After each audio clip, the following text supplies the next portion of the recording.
Hello everyone, and welcome to today's video. I am Amy with Growing Your Faith, and I had a member of my group request that I do some sort of hand lettering video. So I thought we would kind of do a small little mini series on that. I am not one of those that have the beautiful flourishing hand lettering, so if that's what you're looking for, you're probably not going to find that here. But this will be great for beginners, or well, just to beginners, just to kind of get you into doing some sort of hand lettering, even if you don't have like super fancy penmanship. So what I thought we would do first is do a little bit of an intro and get our books ready. And then over the next couple of videos, I'll show you a couple of different things that I do.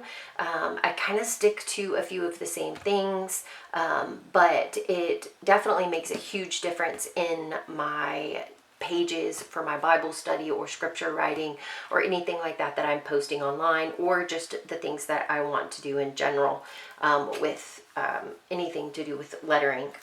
Okay, so if you did not see the video on Wednesday, you can head over and check that out.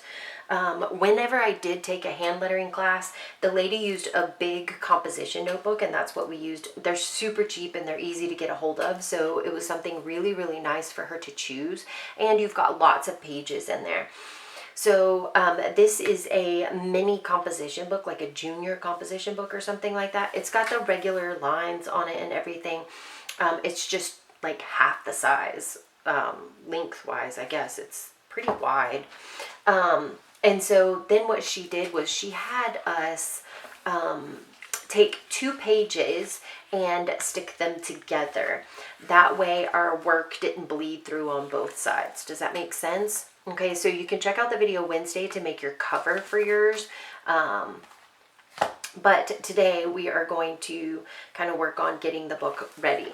So I am going to 2 pages, and I'm going to washi them together. It's really not that complicated. Like, I'm sure probably all of us have done this already before, but you're just going to take some washi. I'm going to use this sunflower washi that I just got off of Amazon, and I'm just going to go ahead and put it halfway on this page, and then I'm going to go ahead and rip it down here, and then grab my 2 pages and flip them over and fold this over. Now you can do it all the way around if you want to, but we didn't seem to need that. And then you can trim these edges. I'm just going to trim them straight because it's just going to be easier than trying to round them. And you're just going to do that for all the pages that you think you're going to use. So if you don't want to do all of them at one time, that's fine. You don't have to. That one's a little on the edge there. So one of the first things that I want to talk about with hand lettering is that it's not handwriting. So there's a difference in that there's an intentionality to it, where like if you're just writing your grocery list, then you're just writing and you're not really thinking about what you're doing. You're just writing. And a lot of times when we're taking notes and stuff like that, we tend to do the same thing. Like we kind of tend to write it as quickly as possible and move on. But with hand lettering, you want to be more intentional. And for me, seriously, it's almost meditative, because of the way that you're doing it. So you want to take a different kind of thought process and approach to it as you begin to learn and everything. And really think about what you're writing and how you're writing it. And this is going to change even what your regular handwriting looks like, because you are slowing down and paying attention to how you're forming your letters. So it's just like whenever we were just starting to write when we were younger. And we had to be super diligent to keep those letters and those lines and spaces. So you know what you want a letter to look like, for instance. But normally we're just trying to get something down on the page. And so we're not really paying attention to how we're shaping our letters. And so that is probably going to be one of the biggest things that you're really going to want to slow down and pay attention to the letters that you're putting on the page. And I think that will be a huge help to you as you start learning to letter. Do I have too many pages? It's kind of hard. It's kind of easy to get like 3 pages instead of just 2. You could switch up the washi too if you wanted to.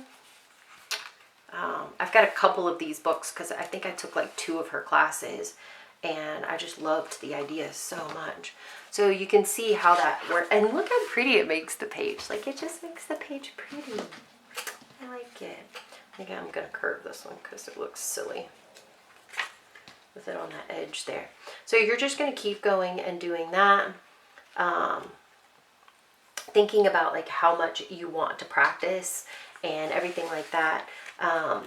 I don't have like a super big layout yet, so I can't tell you exactly how it's going to go, but you're probably going to be writing, or I would personally practice a lot, just your regular, so maybe that can be like your homework for this week, just your regular handwriting. Just practice those letters inside these lines, the whole alphabet, and really try to pay attention to how you're writing those, and then change them how you want to. So for instance, say normally you're just going to kind of write an A, but instead just like slow down and really pay attention and say, okay, I'm going to make a bigger, fatter A that's going to go like this, and then just put a line down beside it. Or maybe you want your A to be thinner and then angled up. Well, I didn't angle that up very well, but so you can try out different things that you want to do with it, and you can even like swap and say, okay, I'm going to curve and curve, and it doesn't matter if it looks silly. What matters is that y'all can't see that very well on that pencil, can you? What matters is that you are trying out different things, that you're looking at your letters and you're paying attention to how you are putting them on the page, rather than just writing as quick as you possibly can. That almost looks like a really cool looking W. So for this week, let's just kind of work on our alphabet. We'll do like a whole row of each letter, kind of trying to really hone in, like, what do you want that letter to look like? I know you've seen like a letter and you prefer for it to look a certain way. And so you're trying to get there, and yet you don't know how to. You can also look at some children's print workbooks and stuff like that, or even cursive ones, because a lot of your letters will wind up being in cursive. You can write them in caps, and so just write a regular letter A, but then change it up and write a letter A with your line way down further at the bottom, or write the letter A with your line way up at the top, or write a cool looking letter A like this, and then slice it. That looks more like a T than an A. I need more space. Sorry, hold on. There we go. And then put it across there.